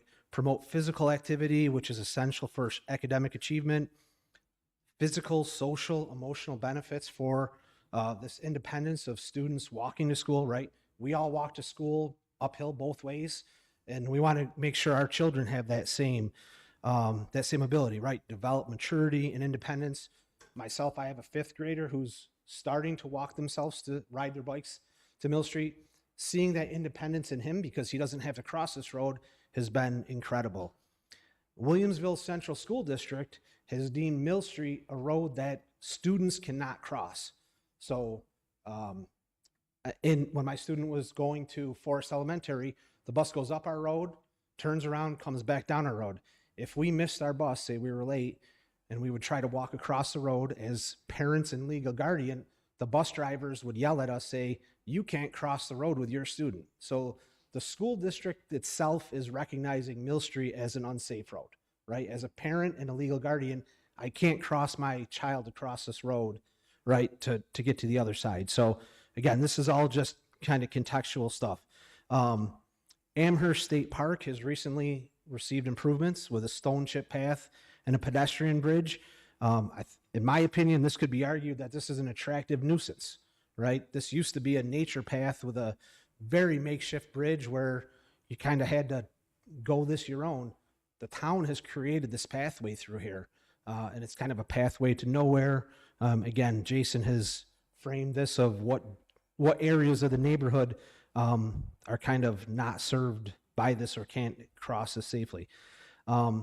Another kind of contextual point here is Mill Street has received a crosswalk on the south end of Mill Street, which is a mid-block, kind of doesn't really make sense where it is. It's not at a crosswalk. This location would make a much more sense in light of its location to Stanton and the crossroad. Very little infrastructure would be needed for this. Also, keep in mind the current facility would, or the current route would make people go to, the students go to the corner of Mill and Sheridan. The town has approved a Starbucks at that location. Obviously, this is going to create chaos for students crossing there. Again, Chris has mentioned the threshold has been met. And I know this is taken into account when we talk about this, that kind of the build it and they will come. I dare say in this case, there are many, many parents who would not even consider letting their children ride their bikes or walk to school because of this unsafe condition across Mill Street. So I know this is all kind of taken into account of your counts and thresholds, but I dare say in this criteria, or in this case, it's exponentially important. So thank you for your consideration. Thank you. I don't see anyone else signed in for this item. Is there anyone else who wants to speak here? Well, while she's coming up, Chairman, I did make a correction on what I said. I said there was a lack of pedestrian facilities to get to the corner. There are sidewalks that go all the way to the corner. I think it's just the realistic nature that nobody would walk past the school to cross there, just the distance to a crossing area. So correction on what I said. Hi, I'm Lauren Skellinger. I live at 178 North Long. You might have seen my son here earlier. He is a sixth grader at Mill, and he spent all of last year doing this bike ride from our house to the school and is doing it again as a sixth grader. So I am here to speak in favor of the crosswalk. I am pleased to hear that the observer found that they were crossing safely. I think that this would be a real benefit to the collection of kids. He bikes with several friends. I know that there's a crew of them that are doing that bike ride. It's a dreamy commute, and I would love to make that possible for my younger child too. Thank you. Is there anyone else here who would like to speak on this item? Hearing none, we'll close the public comment period for this and open it up to board conversation. I will say I am in favor of at least putting in a ramps and a crosswalk there, to say nothing of the RRFB. I think that would be a good interim step that Highway could probably do on their own, and then I would be in favor of an RRFB if funding was available for it. It just so happens there's a convenient post right there for an RRFB. Yeah, let me. Can't hear you, Kevin. What's that? There's a convenient post. I scouted this out on Sunday. There's a convenient post. Kevin, use the microphone, will you, please? Can't hear you. There's a convenient post on the, I guess it'd be the east side, across from the park area. If we can scope in on this area here.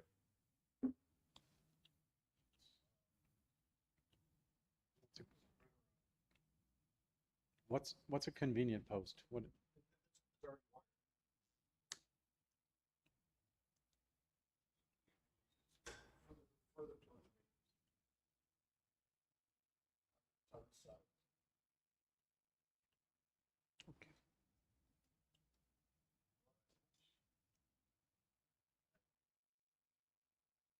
I don't.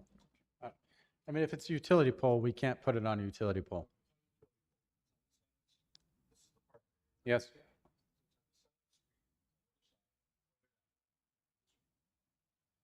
So this way? Okay.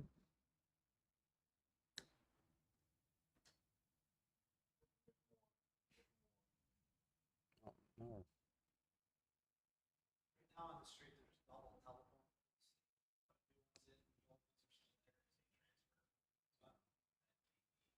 So this is 2020. Are you talking about like the beacon that flashes? Yeah, so this isn't going to show it because they're rather new. We have school beacons that show your radar feedback during school hours on Mill Street. Right, that's what I saw there, that's what I'm thinking. Take advantage of that. pull some- But I think what the residents are asking for is a crossing closer to the Amherst State Park, again, to not only to accommodate the school, but also to accommodate the park. Chris, didn't we have something with that park entrance recently? A request for a crosswalk there or something, and we said use the state park driveway? Something. What I saw was only a request for a crosswalk going north and south, not across the road. So somebody asked for a safer crossing along here. It's not apropos to what we're talking about. But it was that intersection. Would Yeah. we be better off to reroute the trail so that it merges with the sidewalk there? If we put the crosswalk in at the main entrance? Instead of having one a couple hundred feet down the road? That is most. I don't know. I mean, I see your point. Where do you put it? Do you put it to line up with the sidewalk, or do you put it to line up with the trail? Is that, and you'd say, let's combine them. Is that what I'm hearing? Let's put it at the best place for both. Okay. And I'm not sure Well, how that's up to you guys to make a recommendation on it. I don't know. Engineering has to go out there and survey things anyway, right? We're not in construction, so we have to determine the exact position tonight, right? I mean, personally, I think the connection from that sidewalk on the southern entrance, no, not, sorry, from that, yeah, right there. I think that's the most obvious spot because there's an obvious landing spot across from it at the grass. I mean, it's sort of close to that, but you could connect it right to the grass right there. Directly across from the one on the south, it leads directly into a driveway. So I think that's a little bit more of an obvious spot, but I hear Dan's point that we should choose the best spot. That's what I was suggesting, is put it up towards the north put it up there with the, near that beacon and take advantage of that beacon somehow with the RRFB. Yeah. And Scott, you'd put it on this north entrance here. North side, just because one, you got a landing. Well, let's think here. This is a do not enter. Crosswalk. Put it closer to the school. It is closer to the school. I mean, you'd still want it to be useful for the park too, right? I mean, I know we're talking about kids walking to school, but you'd also want it to be applicable for people coming the other direction into the park. I mean, this is an out only. So if you have it here and you're turning right out, you're looking to the north and you're not seeing the pedestrians crossing. So safety wise, I like this area north of the driveway. Because again, it doesn't conflict with the rights coming out of the park.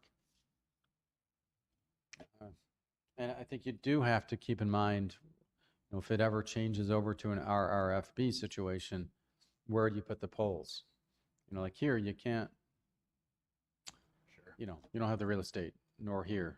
So when you're putting in a mid-block crosswalk, you try to stay away from side streets and active driveways. So to Dan's point, yeah, engineering can take a look at it and provide its recommendation back, but you guys don't have to be too specific as to where you want it. You could just. Then I'm okay with that. Why don't we just Dan, would you be okay with just if we're all in agreement that we want to put them up? Why don't we just ask engineering if they think that there's a good area in there? You know, give them a general region. Yeah. And say figure out. You know, I mean, I think we're all kind of okay with it, and if it's a matter of actual engineering, yeah, I'm okay with that. So move for crosswalk deferring to engineering for the actual placement? Sure. I'll move it. Crosswalk or RFB? What's our specific? Should we do it staggered? Say like put in the crosswalk and the ramps first, and then if you get funding for the RFB, do that? Sure. Yeah, well, you'd need the crosswalk Or first. just shoot right for the fences for the RFB. I mean, But you'd you need the crosswalk first. Right, no matter what. And they need to put the sidewalk in. Yeah, and the highway can do, technically could do it without putting it out to bid, and it would be much cheaper. So maybe to get it moving, instead of doing it all at once, they put in the crosswalk and the ramps first, then they add the RFB when they have funding. Seems like, yeah, that's the way to go. So you're making that motion, I'll Kevin? make that motion. All right. Sure, I'll second. Second from Max.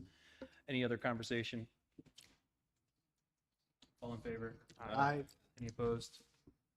Carried 6-0. Who seconded that? Max. I'm sorry, who first?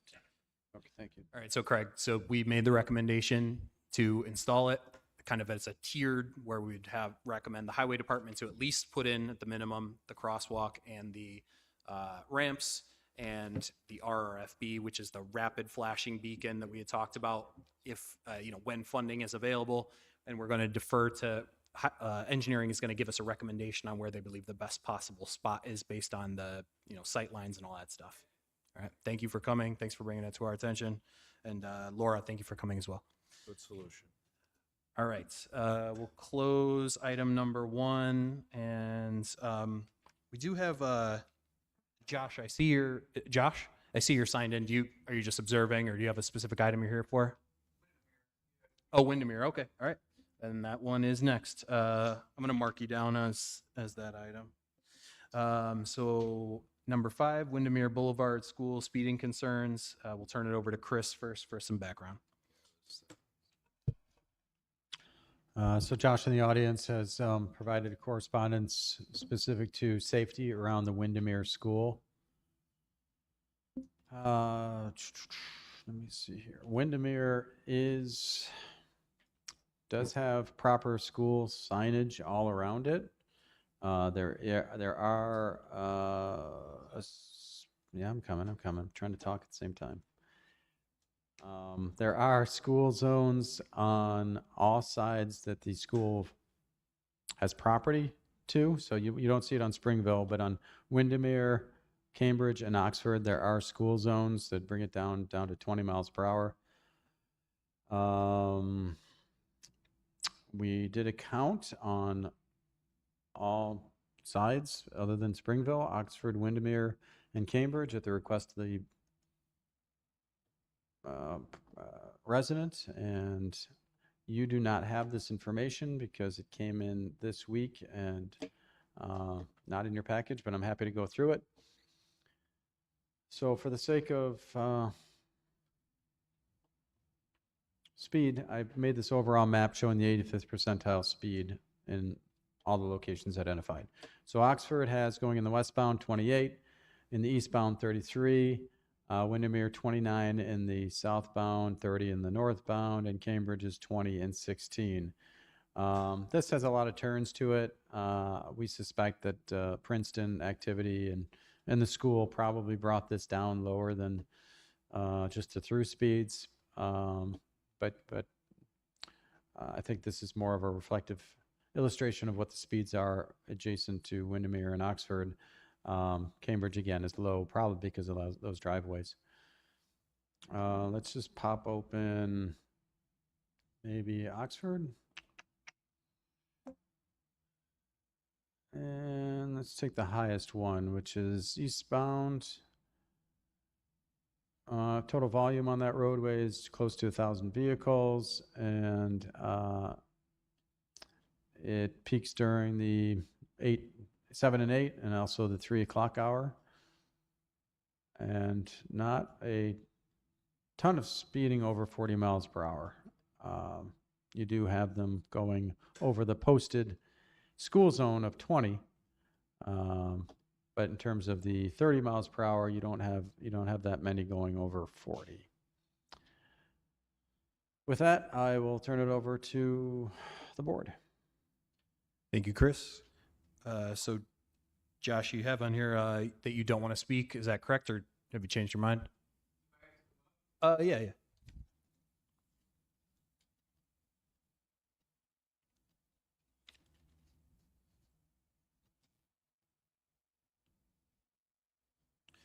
Just make sure you state your name and address for the record. Josh Briggs, 323 Windermere. My concern isn't the overall speed, as that really hasn't changed in the 15 years that I lived there. It's the speed during the school times. There's a lot of people ambulating, walking around through the area, and the data shows that it's over the school posted speed limit. Over the past 14 years that I've lived there, I've been in contact with Officer Brown, Officer McKenna, Officer Persons. They've exhausted it. I'm asking for help so that we can make this a little bit safer. There is a park at Windermere Boulevard. There are people and children constantly walking back and forth to that park throughout 7 a.m. to 6 p.m., which is the posted school zone sign. I'd like speed bumps, but I know Amherst doesn't like speed bumps. Even if there was one in each direction in front of the school, I think that would slow people down enough to make some car repairs, really. I don't know what else to say, but it's very frustrating walking my kids, walking my dogs, and seeing people fly through the area, especially during and beginning and after school, as the data shows. So thank you. Thank you for coming. And yeah, as you mentioned, the speed bumps, and I believe Chris mentioned this in the email too, but the town highway superintendent is not in favor of them for a variety of reasons. Emergency response, snowplow. There's essentially a variety of reasons that they're not in favor of putting them in. So even though this board at times in the past has recommended them for certain streets, there's been no appetite from the highway superintendent to move forward with that. You could, if you wanted to, reach out to the highway superintendent and ask him or persuade him to change his mind. That is always an option. But there's nothing we can do as a board on that front to install speed bumps. So that is, our hands are tied there. I will say additionally, I know, the speeds that we're looking at here, they're, relative to many other streets that we look at, these are not that fast. I know it might seem different on the ground, especially during school hours, but these are actually pretty tame speeds overall. So I just wanted to at least state that. We don't have specific, these are just for the day itself. We don't have specific speeds for that time of the day when the school is, letting out. Chris, is that correct? Yeah, the 85th percentile is for the overall, all hours counted. So could it be less during the school timeframes? Maybe. But yeah, I don't have that data on hand. Yeah, those are my thoughts. Does anyone else have on the board have any other thoughts? The only thing I could think of, if the issue is specifically during school hours, we can always talk the possibility of a crossing guard. There is one at Oxford there and is a crossing guard? Windermere. Oh, okay. Okay, well, that's the toughest.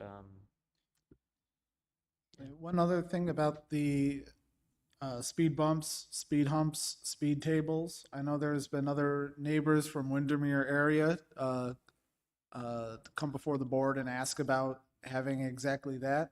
And I think one of the things this board has suggested in the past is for those folks to submit a petition to have speed bumps on a pilot basis. I don't know if there was any follow-up from that.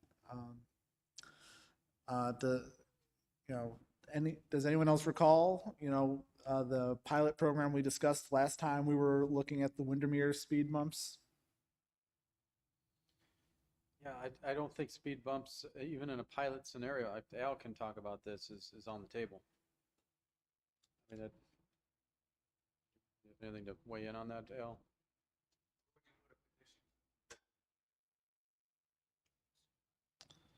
Town board. No. The town board. I'd put it back in their lap, but I think you have a situation here. The only thing that's going to help in front of that school is a speed bump or speed hump, whatever you want to call it.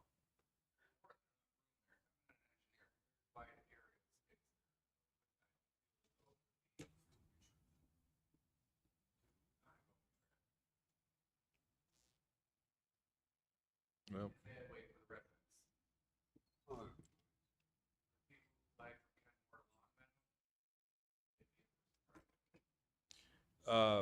Keep your eye on the village of Williamsville. They have a similar situation at the Christian Academy down here off of Main Street, and they're gonna have a public hearing on hiring an engineer to design speed control devices for the neighborhood down there, which involve 4 streets. And a similar situation here. I worked with Chris 10 years ago. When we moved there were no speed zones. Right. We have them.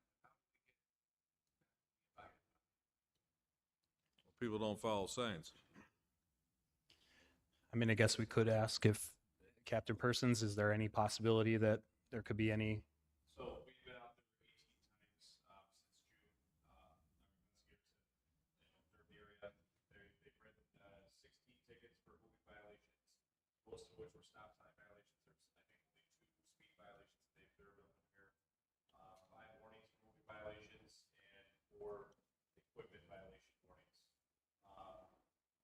And then 5 additional equipment tickets. I guess what they're observing is that the speed is not that much of an issue. I know it looks different to residents.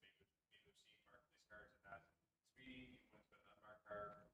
They have not observed it to be a major issue. They've been there various times, including during arrival and dismissal of the school. So again, I don't know. It might change daily. But that's what their observations have been so far. We'll continue. It's on our top 10 complaints, and we'll continue to go out there, but it just hasn't been something we've observed excessive speed. Okay, thank you. You made 18 visits there and you wrote 16 tickets, speeding tickets? Was that it? 16 tickets for moving violations. I believe 14 of which were for stop signs. Okay. 2 were for speed. You're applying this on a lot. For the amount of time being there, that's not a lot. Is there anyone else on the board who has any thoughts or any motions they'd like to make?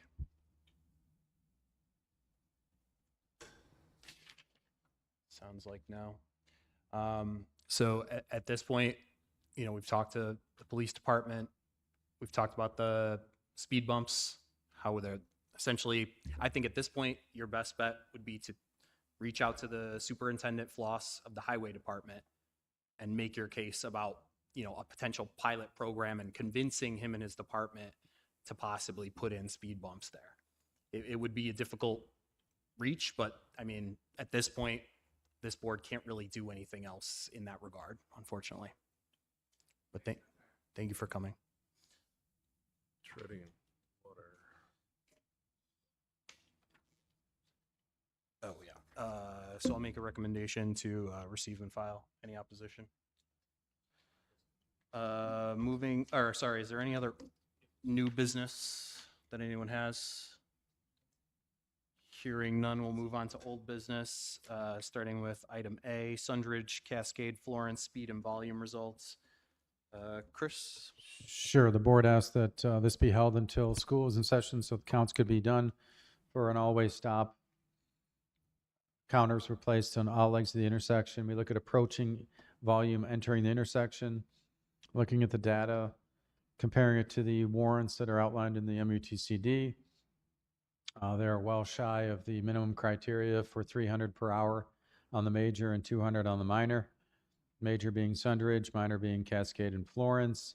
We're getting on the major, the highest was 180, wow. It's 4 o'clock at 199. But if you average those, so take the highest 8 hours, you're well shy of that. Minor, you're peaking at 80, 88, 85. So again, well shy of the 200 units.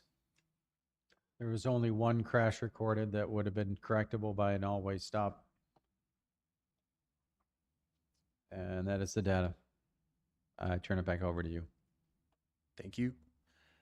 Is there anyone on the board who'd like to make a motion or have any comments about this? I would say receive and file. Warrants aren't met. Anybody else have different opinion? Sounds like no. Get the numbers against you. So anybody opposed to receiving and filing? Okay. We will receive and file that then. Moving on to item B, Homecrest and Hillcrest Drive intersection held for counts. We'll turn it over to Chris for information. Okay, I need a map on this one because I'm going to confuse the two streets. Oh, this thing. Okay, so the intersection of Hillcrest and Homecrest, it currently has a stop sign on Hillcrest. It is not an all-way stop. It is slightly misaligned, as pointed out when you first discussed this item. The person coming here wanted at least a cross traffic does not stop. Upon further discussion, there was an appetite by this board to make it an all-way stop. The discussion revolving around that was because it's misaligned. There was a suspicion that the Homecrest is actually the minor, and right now you are stopping the major, which is not in accordance with the MUTCD. Therefore, the counts were asked for, and let me pull that up. Kicking around a long So it's in your package, but essentially, no, the warrants are not met for stop controlled. But what you do see is that the minor and major volumes are fairly close to each other, but indeed the major is Hillcrest, and that is stop controlled. Your suspicion was accurate that Hillcrest receives more traffic, and therefore Homecrest should be stop controlled. You did make a recommendation, and it was passed, a motion, I should say, rather, to make this an all-way stop. That is what's documented in the minutes. Before going to the town board, I think we just wanted assurance that, you know, an all-way warrant analysis was done and brought forward to this board for review, and also to look at, you know, whether or not it's accurately signed or not in accordance with the MUTCD. So you could take 3 actions on this. You could keep it as is. You could try to make the switch of putting the stop sign on the Homecrest instead of Hillcrest. A lot of times those actions before the town board result in people showing up wanting an all-way stop. And I think that is why you concluded at the last meeting, just make it an all-way stop. I will pass it back over to the chairman. Thank you, Chris. So as Chris mentioned, we did already pass at the last meeting to make this an all-way stop. Based on the information we heard just now, does anyone change their mind? Does anyone have different opinions, or are we sticking with what we decided last meeting? accidents. Chris, Dan asked for if there were accidents. I couldn't hear you there. Are there any accidents? Report accidents here.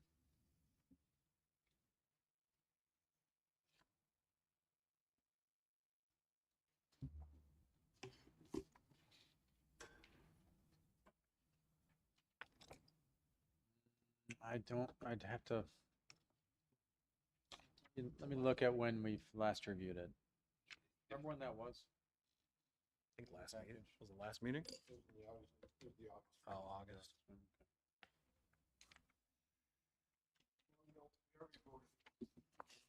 Here it is. So 0 crashes in intersection. There was one that was related to a driveway just east of the intersection.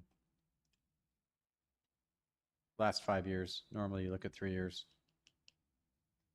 Why change it? Not hurting anybody the way it is now. Why add more stops? Notes of what I happened the realize first time. it's the major road is posted wrong. They originally wanted a cross traffic does not stop plaque.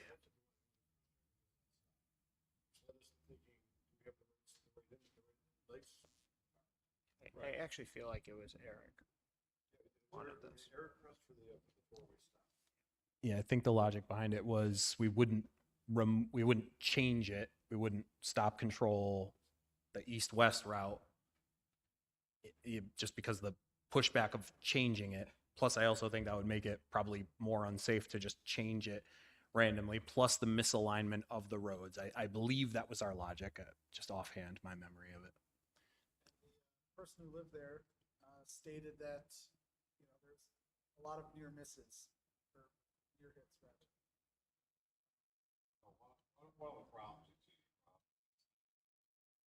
Right.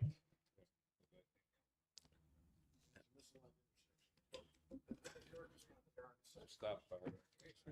I agree. And I so asked for them to move it, swap the location, Yeah, like it in was- addition, swap those two signs right there, Yep. the parking and the stop sign. All right, does anyone have any, are we sticking with what we voted on last time, or does anyone have any different ideas? Sounds like we're making no motions on this. Do we need to formally close this, or Nope. are we good? Okay, that's, any other old business that anybody has to bring forward the board?